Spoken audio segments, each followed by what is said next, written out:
Buenas tardes. Bueno, para los alumnos que están esperando el libro de Levíticos, vamos a leer la Biblia.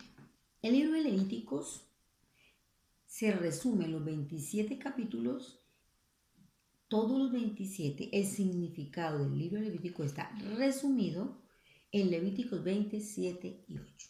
Vamos a leerlo. El objetivo principal es: dice la palabra del Señor con la bendición del Padre, del Hijo y del Espíritu Santo. Señor, te pedimos en esta mañana que tú ilumines nuestro corazón, que tú nos enseñes, y que cada día podamos ser hacedores de tu palabra, no solamente oidores. Amén. Dice la palabra del Señor: santificaos pues, Levíticos 27 y 8. Santificaos pues y sed santos, porque yo Jehová soy vuestro Dios. Y guarda mis estatutos y ponlos por obra, porque yo Jehová te santifico. Amén. Entonces, ya habíamos visto el libro de Génesis y el libro de Éxodo. Vemos que en el libro de Génesis había un hombre perdido.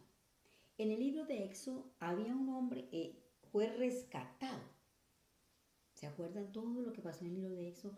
Ahora entramos al libro de Levítico, donde el hombre necesita ser santificado. Necesita ser preparado para servir a su Dios, que es santo. Entonces veremos que ya estando el pueblo de Israel con el tabernáculo a cuesta, porque ellos trasladaban el tabernáculo para cada lugar, Dios comenzó a formar en ellos una identidad, un pueblo, una nación santa para él. Y comenzó entonces, como todo papá, que tiene su hogar, pone reglas. Si tiene 5 hijos, cada hijo hace esto y esto, llegan a tales horas a la casa. Hay reglas en una familia. Nosotros en la vida de Dios tenemos reglas, no podemos vivir a nuestro antojo. Entonces el libro Levítico nos está enseñando una cantidad de leyes y reglas que se podían hacer. Otras les costaba más, pero esto nos estaba enseñando que necesitábamos a alguien que podía suplir todas esas necesidades, y se llamaba el Salvador. Porque ya veíamos la columna vertebral de la Biblia, que habíamos dicho desde que empezamos a ver el Pentateuco, que está conformado por Génesis, Levítico, Número, Deuteronomio. Génesis, Éxodo, Levítico, Número, Deuteronomio. 5. Columna vertebral de la Biblia, que todo tiene un objetivo desde el comienzo hasta el fin, es la salvación del hombre tan pronto cayó. El libro de Levítico nos está metiendo, nos está lanzando, nos está mostrando por el Espíritu Santo la forma como Dios quiere que nos acerquemos a Él. Amén. Entonces Dios instituyó unas ofrendas. Las ofrendas era una actitud de agradecimiento, una actitud de reconciliación. Además, vemos en el libro de Levíticos cómo Dios buscó unos puentes para comunicación con Él. Era necesario speaking con my God, porque la conexión era necesaria. Porque sin comunicación no hay nada, ni en una pareja, ni en un hijo, ni en una familia, ni en un gobierno. Debe haber comunicación. Entonces, dice la Biblia que la letra mata, pero el espíritu vivifica. Dios dejó leyes. Y la gente dirá: sí, pero yo las leo, pero no entiendo. Sí, sí entenderá si el Espíritu Santo es quien nos enseña a nuestro corazón. Entonces, se crearon una cantidad de leyes y el Señor les enseñó, les mandó a hacer ofrendas. Habían en Levítico 3 ofrendas voluntarias y 2 obligatorias. Las ofrendas voluntarias que ustedes la podía dar si querían. Obviamente que si yo estoy agradecida, no necesito que me lo digan. Yo digo: Señor, yo te doy gracias por esto, Señor, por esto, sin necesidad que me digan: oiga, vaya a darle gracias a Dios. Entonces habían 3 ofrendas voluntarias, y tenemos la primera, que era la del holocausto. La ofrenda del holocausto era consagrar su vida a Dios. Las personas cogían un cabrito, lo llevaban al sacerdote, el sacerdote lo inmolaba, y era en demostración que ellos estaban decidiendo por Dios y que querían reconocerlo en su vida, y que daban su vida voluntariamente para Dios. Voluntariamente para Dios, que es la idea. Si yo me porto bien con mis hijos, si yo soy un padre maravilloso, ¿qué espero de mis hijos? Que estudien, que sean obedientes, que sean buenas personas, que sean dignos de una sociedad sana, etcétera, etcétera. Dios espera de nosotros eso. Pero ¿cómo Dios espera de nosotros esto si nosotros acatamos sus leyes? Si sabemos qué es lo que Dios quiere. Yo tengo que preguntarle a Dios, tengo que conocer a Dios. No importa si eres católico, cristiano, lo que tú quieras sentirte ser, pero mira, tenemos un solo Dios verdadero. Entonces tenemos que tener conexión con my God. Es necesario. ¿Ok? La Biblia son cartas de amor. Aquí nos identificamos con Dios. Sabemos qué hay de Dios en nosotros y qué no. Cuando se crearon las ofrendas obligatorias, perdón, las ofrendas voluntarias, no se crearon. Dios espera eso de nosotros. Por lo tanto, están aquí. Lastimosamente los humanos no somos tan voluntariosos y menos agradecidos. Nos creemos con derechos y pensamos que nosotros nos ganamos por la buena carita o porque tengo dinero, porque soy inteligente, cuando todas esas cosas resumidas vienen de Dios. Entonces, está la del holocausto, que era que se ofrecían voluntariamente su vida para Dios y ofrecían un carnerito en reemplazo de la persona. Moría a la carne, moría a muchas cosas para ahora renacer en Dios y ofrecer su vida a Dios. Ese era la primera ofrenda voluntaria. Tenemos también la ofrenda de servicio. La ofrenda de servicio se hacía con los granos, con todo lo que se cultivaba sobre la tierra, porque ellos querían agradar a Dios y querían darle lo mejor a Dios. Y si en este mundo pudiéramos decir, cada día nos levantáramos y dijéramos, Señor, el día de hoy, mi trabajo de hoy lo dedico para ti, para agradar a los demás y no para mí, no para mi jefe, resolviéramos que ese día el jefe de nuestra oficina era Dios, sería estupendo el mundo. Entonces se hacían unas ofrendas de grano, cogían lo mejor de su tierra y se lo daban a Dios.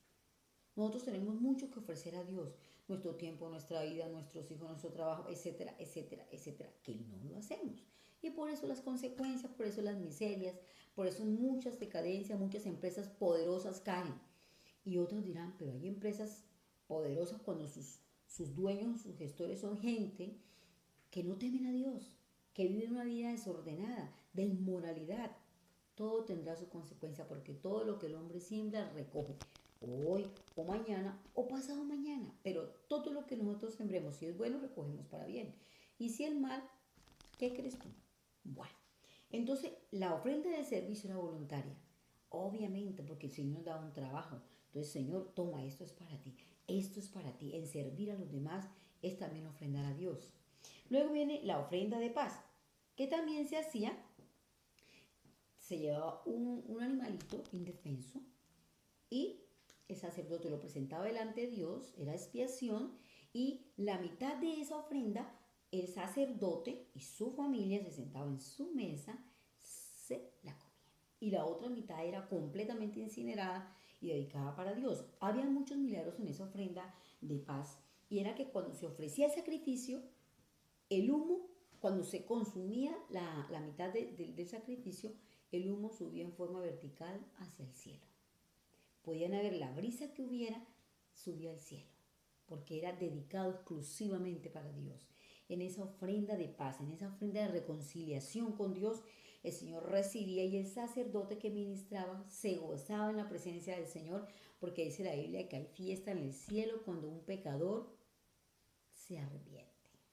Entonces, luego irían las ofrendas obligatorias. Ya veremos en las ofrendas obligatorias que solamente eran tres. Eran dos. Eran tres voluntarias y dos obligatorias. Entre las ofrendas obligatorias vemos en el capítulo 4 al 7 era la ofrenda del pecado. La ofrenda del pecado era una ofrenda que se ofrecía a un animal porque nosotros cometemos pecados que tal vez los hacemos sin saber que estamos pecando. ¿Listo? Algunos por ignorancia, otros porque no sabían, no les enseñaron, pero era pecado. Entonces tenía que hacer una ofrenda delante de Dios por pecados que uno no sabe que los hizo, pero los hizo. Entonces, para mantenerse limpio y puro se ofrecía la ofrenda del pecado. Entonces, como eran pecados involuntarios, de igual forma eran pecados y traían sus consecuencias, debían ellos asumir que lo sabían y ofrecían su ofrenda por el pecado. Luego veremos la de la culpa. La ofrenda de la culpa era un pecado que yo cometo porque quiero, porque soy desobediente, porque se me pega la gana, sabiendo que no lo debo hacer y que trae consecuencias fuertes con relación a la comunicación, sobre todo con Dios. Entonces, ¿qué pasó ahí?